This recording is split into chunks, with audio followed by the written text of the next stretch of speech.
We're not in Kansas anymore. We haven't been for many years.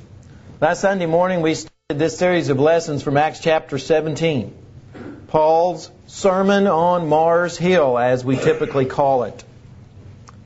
And this lesson was prompted because when we look at God's Word, we see how different Peter's approach in Acts chapter 2 was from Paul's approach in Acts chapter 17. In Acts chapter 2, Peter is addressing devout Jews, people who believed in Jehovah, who believed in Moses, who believed in Noah, who believed in Abraham, who believed in all of those things. And so there was no need for Peter to discuss those things because they already believed them. But Paul, when he goes to Athens, finds an entirely different culture. He goes into that city and he sees it filled a forest of idols. Idol after idol after idol. And then all the various temples there devoted to different so-called gods and deities. The people there did not know about Jehovah. They didn't even know who he was. So therefore, Paul could not start at the same place Peter started. So when we look at our culture today, which one are we more like? Acts chapter 2 or Acts chapter 17? Well, unless you've been living in a cave for the past 50 years and not read any newspapers or anything else, you know which one we are like. We're like Acts chapter 17. The people in our world, a large number of them, do not believe in the God of the Bible. They don't believe in creation. They don't believe in Noah and this flood. They don't believe the Old Testament or the New Testament. They don't even know what the Old and New Testament are. They have no idea. So therefore, we find that we're not in Kansas, Acts chapter 2 anymore. We're in a whole new world. Things have changed. Last week we started by looking at Paul and his response. In other words, how did he engage his culture? How did he encounter his culture? What did he do? You know, every city he went to, he wanted to tell them the good news of Jesus Christ. Of course, every city he goes to is a little different. So he goes to Athens.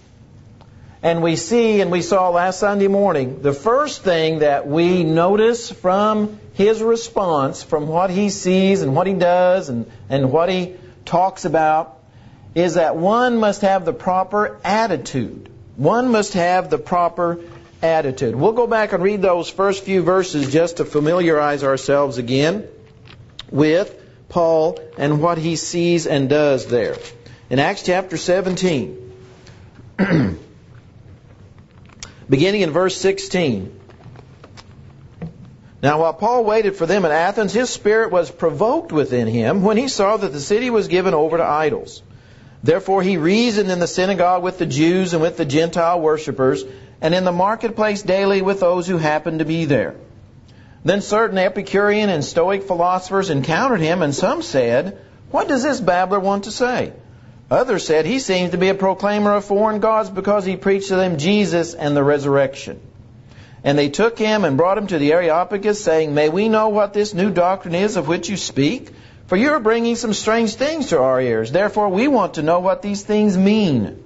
For all the Athenians and the foreigners who were there spent their time in nothing else but either to tell or to hear some new thing. Notice his attitude. He sees all these pagan idols, and what happens to him? He's provoked. He's distressed, some translations have. Because he sees all these false religions, and he doesn't see the true religion. So he's distressed about it. So should we be. That's how we should look at our culture today spiritually, and we should be distressed at what we see, just like Paul is. But as we mentioned last week, what did he do? He didn't stick his head in the sand. He didn't retreat. He knew he had to do something about it. So what did he do? He found a place where people would listen to him.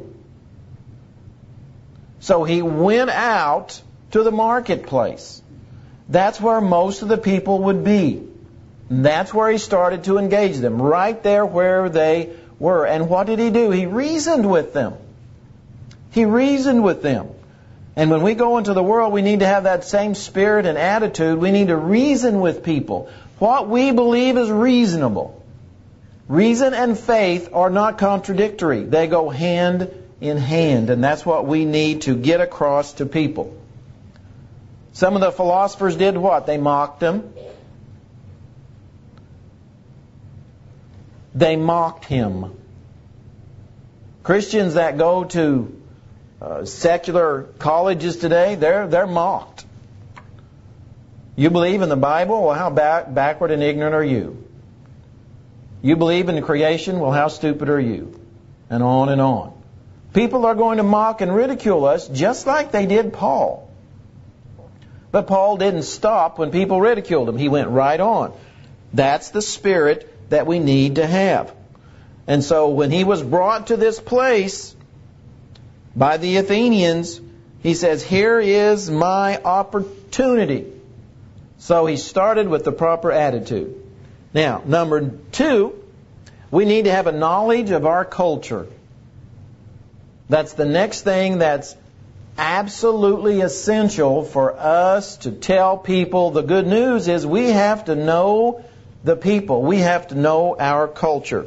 Notice the next 2 verses, verses 22 and 23. Then Paul stood in the midst of the Areopagus and said, Men of Athens, I perceive that in all things you're very religious, for as I was passing through and considering the objects of your worship, I even found an altar with this inscription, To the unknown God.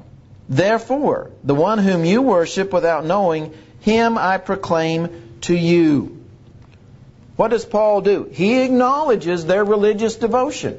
He acknowledges that, look at all the effort you've went through to put up all these idols. And the temples you've built, like the Parthenon and others. It says, I see that you are devoted. So Paul started out, he was courteous, he was respectful, he was tactful. And that was essential for him to get their attention and for them to listen to him. He wasn't condescending, he wasn't self-righteous. He's just going to reason with them and tell them about this unknown God. And that's how he starts. He carefully examined. That's how one translation says the objects of your worship. He carefully examined them. We must. This is what we need to take from that verse. We must research and study what people believe.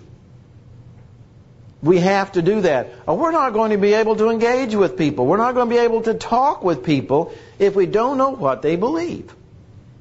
Whether it's world religions, Islam, Buddhism, whatever. We need to study those. And study them seriously. And don't believe what we hear on TV. We need to know, study, research what all the various denominations teach. We need to study and research what the cults teach. Because we're going to find all of those people in our culture now. Wouldn't have found them in Jerusalem. Wouldn't have found them 50 years ago. But things have changed. And if we're going to try and teach people the gospel, we must understand that those people have changed. I didn't know a single person 50 years ago that was a member of any of these cults. I didn't know a single one of them. I didn't know anybody that was a Muslim. I didn't know anybody was a Buddhist. I do now. See how things have changed? Therefore, I must know what those people believe. It is my responsibility, which means it's your responsibility.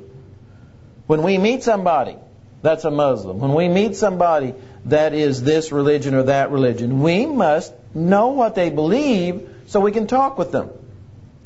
Carefully examined. That's what Paul did. He carefully examined the objects of their worship.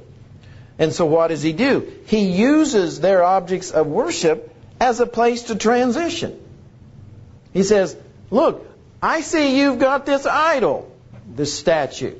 And it says there, you've engraved on it in stone, to the unknown God. So see how he's transitioning? It says, I know you've got this. And now I'm going to tell you about that. That's how he transitions. We need to be able to do that too when we talk with people. That's why it's imperative that we know what they believe, so we can start with something they believe and then go to the truth. That's what we need to do. That's what Paul's doing. That's what Jesus did. Remember his conversation with the woman at the well? Go back to John chapter 4 and we'll see that's exactly what he did. John chapter 4, and we don't have time to read the entire account, but notice verse 19. Remember, this is the Samaritan woman. John chapter 4, verse 19. Jesus says, the woman said to him, Sir, I perceive that you're a prophet. Because he had talked to her about her husbands and so forth. Our fathers worshipped on this mountain, and you Jews say that in Jerusalem is the place where one ought to worship. Jesus said to her, Woman, believe me, the hour is coming when you will neither on this mountain, notice how he takes what she just said and transitions to what's going to happen. Neither on this mountain nor in Jerusalem will you worship. So Jesus took something she said, used it to go to teach the truth about real worship. In verses 23 and 24. That's what Jesus did. That's what Paul did in Acts chapter 17. We have to do the same thing. Paul found the opportunity to the unknown God. Paul says, this is what I'm going to use now. People would pass that altar, that statue every day and see that inscription.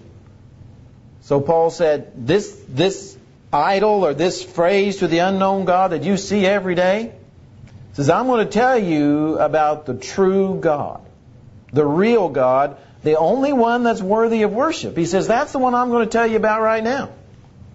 Notice how he has more of their attention? People saw that day and day after day, and he says, now I'm going to tell you all about this God that you don't know anything about. And that's, of course, what he does. So he begins to proclaim who the true God is. So he started with the proper attitude, the right frame of mind, the right spirit. Then he uses a knowledge of the culture, of their religions. And there were hundreds of them there in Athens. Then, the third thing that he did, that he has, and that we must have, is a commitment to the truth. A commitment to the true God. And that's point number 3. Beginning in verse 24. God, and that's how he starts it. God, who made the world and everything in it, since He's Lord of heaven and earth, does not dwell in temples made with hands, nor is He worshipped with men's hands, as though He needed anything. Since He gives to all life, breath, and all things. And He's made from one blood every nation of men to dwell on all the face of the earth, and has determined their pre-appointed times and the boundaries of their dwellings, so that they should seek the Lord in the hope that they might grope for Him and find Him, though He's not far from each one of us. For in Him we live and move and have our being, as also some of your own poets have said, for we are also His offspring. Therefore, since we are the offspring of God, we ought not to think that the divine nature is like gold or silver or stone, something shaped by art and man's devising. What's the first thing to learn from this? He started where they were spiritually. Every person. Now, this is not like 50 years ago. 50 years ago, everybody in our area was pretty much at the same place. They believed in Jehovah, they believed in Christ, they believed in the Bible, they believed you need to go to church, they believed in heaven and hell. So most people were at the same spot, more or less. That's not true today. Everybody we meet today is at a very, very different place. So Paul starts where they were. Now he knew they had all these gods and deities and statues and idols. So that's where he starts. That's where he starts. He says, I know you're religious. I know you believe in supreme beings, but you don't know the one true God. You know a lot of false gods, but you don't know the one true God, so that's what I'm going to tell you about. That's who I'm going to describe to you and tell you about. Who He is, what He's done, what He is doing, and what He will do. He says, I'm going to tell you about all of those things in a few words. So we have to do the same thing. We must start with where people are. We cannot assume anymore that people know anything about our faith. When I was growing up, most people knew what the Church of Christ was and who we were. That's not true anymore. A lot of people haven't even heard of the Church of Christ, and a lot of people don't have a clue as to what we believe. So we cannot assume anything. We cannot assume that anymore, that people know the true God, the true church, the true body. We can't assume that anymore, because the vast majority of people do not. Therefore, just like Paul, we have to start somewhere else. So don't assume they even believe in God. Now, they may believe or say they believe in some sort of God, but after talking with them, you may come to realize they don't believe in the God of the Bible. So just like Paul, that's where you have to start. What is the first thing he mentions about who this God is? That He was the creator of the universe. He starts at the most fundamental level you could start at. Think about how many people today that do not believe in creation. It is unbelievable. So therefore, before we can talk to people about Christ or the church or about the crucifixion or about salvation, for some people, maybe for many, we're going to have to go all the way back to Genesis 1. And before we ever even get to the New Testament, we're going to have to show them that Jesus, the whole Bible, teaches, and Jesus believed it Himself, that God created the heavens and the earth. And before they'll believe anything else in the Bible, we must convince them that's true. Because if they don't believe Genesis 1, why in the world would they believe Acts chapter 2? That's why Genesis 1 is so important. Because if Genesis 1 isn't true, Acts chapter 2 isn't true either. If God didn't create the heavens and the earth, then Peter didn't give that sermon in Acts chapter 2 on Pentecost. They're both lies. They rise and fall together. If you don't believe one, you don't believe the other. That's why, for people who don't believe the Old Testament, don't believe in Genesis chapters 1 and 2, that's where we have to start. Some people say, even in the church, and I can't believe this, that that's not important. How ridiculous and how wrong you are. That's a foundational belief. Jesus taught it. Of course, He was there. No wonder He taught it. That's where Paul starts. The people he's addressing in Athens had all kinds of bizarre ideas about where the world came from, just like people do today. Bizarre ideas. So Paul said, the God I'm telling you about is the one that created this world and everything in it. That's where he starts. A wonderful verse back in Isaiah is great. It's a great verse. Isaiah chapter 42, verse 5 says, Thus says God the Lord, who created the heavens and stretched them out, who spread forth the earth and that which comes from it, who gives breath to the people on it and spirit to those who walk on it. That is a marvelous verse. People have to believe that before they can believe in Jesus Christ. If you start trying to convince them that Jesus is the Messiah, without convincing them that God created the heavens and the earth, you are doing them the greatest disservice ever. This is something I think this is the main reason we are losing so many young people today. Is because we're not convincing them that God is the creator of the heavens and the earth. And therefore they listen to the radio and TV and the internet and they believe all these bizarre things because they haven't been grounded in this. Creation is part of the gospel. It's part of the gospel. When you teach creation, you're teaching the gospel. Because it's something Jesus taught. It's something Paul taught. It's the gospel. That's why Paul started there. It says you have to do it. And we have to be committed to this belief. People will find out very soon when you're talking to them about the Bible whether you're really serious about your beliefs. They'll know it. And if you start backing off some of the things that the Bible teaches, you've lost them and you might as well give up and go somewhere else. You've lost them. No wonder Paul starts there. The first thing, God, the one who made the world and everything in it. He used similar language back in Acts chapter 14 when he was in the city of Lystra.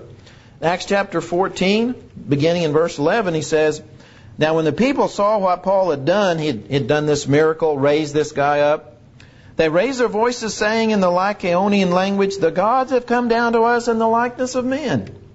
And Barnabas they called Zeus and Paul Hermes because he was the chief speaker. Then the priest of Zeus, whose temple was in front of their city, brought oxen and garlands to the gates, intending to sacrifice with the multitudes. But when the apostles Barnabas and Paul heard this, they tore their clothes and ran in among the multitude, crying out and saying, 'Men, why are you doing these things? We also are men, with the same nature as you, and preach to you that you should turn from these useless things to the living God, who made the heaven, the earth, the sea, and all things that are in them.'" Notice what they're doing? The same thing he does in Acts chapter 17. He sees that people in Lystra are pagan idolaters. They believed in Zeus and Hermes and various other gods. So what does Paul do there? He tells them about the true God. He says, turn away from those things. They're useless idols. They're dead. Zeus is dead. He was a big guy. Zeus is dead. Yeah, he doesn't exist. That's what Paul tells them. He doesn't exist. You need to turn to the living God, the true God. That's what Paul is doing in Athens. He says, you must do this. Why? Because He is the true God. The God of the Bible is the Lord of heaven and earth. That's what He tells them. He's the Lord of heaven and earth. This is similar to something Moses said back in Deuteronomy chapter 10. Let's go back there for a moment. Deuteronomy chapter 10. Remember, Deuteronomy is where the law is reiterated for the second time. And notice what he says in Deuteronomy 10. Deuteronomy chapter 10, verse 14. "Indeed, heaven and the highest heavens belong to the Lord your God, also the earth with all that is in it." That's a description of God. They all belong to the Lord your God. No wonder He's called the Lord of heaven and earth. That's what Jehovah is. He is the true God. He's superior to all these so-called gods. Remember, these people would pass all these idols and statues every day. And Paul tells them, Jehovah is superior. All of these idols and statues, they're false gods. It says, I want you to understand who the true one is. And He's superior to all of these statues and so-called gods and deities. In Psalm 115, we have a great text about the difference between the two. In Psalm 115, beginning in verse 2, the writer says, "Why should the Gentiles say, 'So where is their God?' Now notice the answer. But our God is in heaven. He does whatever He pleases. Their idols are silver and gold, the work of men's hands.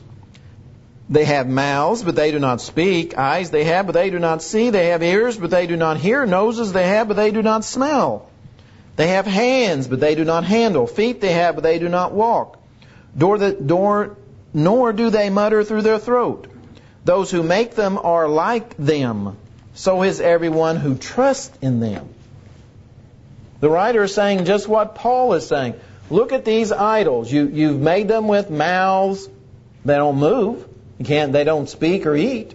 You've made them with eyes. They can't see anything. You put ears on them. They can't hear anything. But he says, I'm telling you about the one who created everything, every living thing. He created it all. He says, that's the one I'm telling you about. So that's who he's preaching. And he says, the one I'm telling you about does not live in temples made with hands.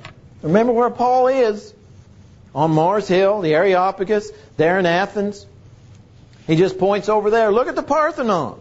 Look at that great temple. You believe gods live in there. But Paul says, the God I'm telling you about does not need a building.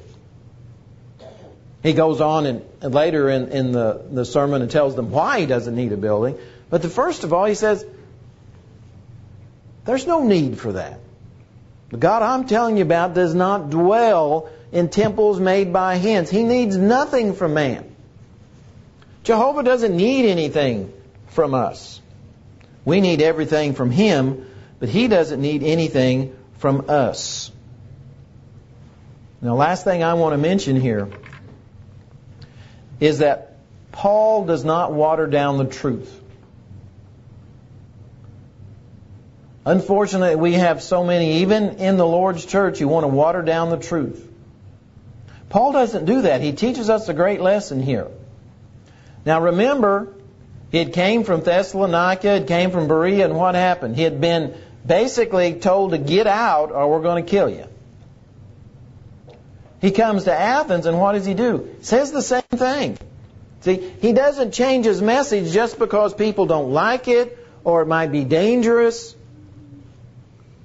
He's not watering it down. So many today say, if they were in that situation, they would say, well, you worship whatever God you want. They're all leading you to the same place. Paul says, the only thing those gods are leading you to is destruction. Paul says, I'm going to tell you about the only true God and what He is going to lead you to. So he doesn't water it down because of the situation. We'll see later the reaction. But Paul knows he's responsible to God for telling them the truth about who God is. And that's exactly what he does. And as we go out into the world, that's what we have to do too. We have to tell people about the true God. There's only one. Some religions have millions of gods. Hinduism, for instance. Millions of gods. Paul says there's only one true God. And He's the one that created this world. He's the one that gave you life. He's the one that gave you an eternal spirit. And it's that eternal spirit that's going to live somewhere forever. It's an eternal spirit. It's going to live somewhere, one of two places. The Bible says there's only two options for that eternal spirit. That eternal spirit is either going to live forever in the presence of God in heaven, or forever in the presence of Satan and his angels in hell. That's where that eternal spirit's going to be. And it's all up to our reactions to the gospel. We're going to follow the truth of the Bible or follow men and their ideas. This morning, the invitation is yours. If you need to respond to that great invitation to become a Christian, or if you need to ask for prayers, we encourage you and want you to do that as we stand and sing this song.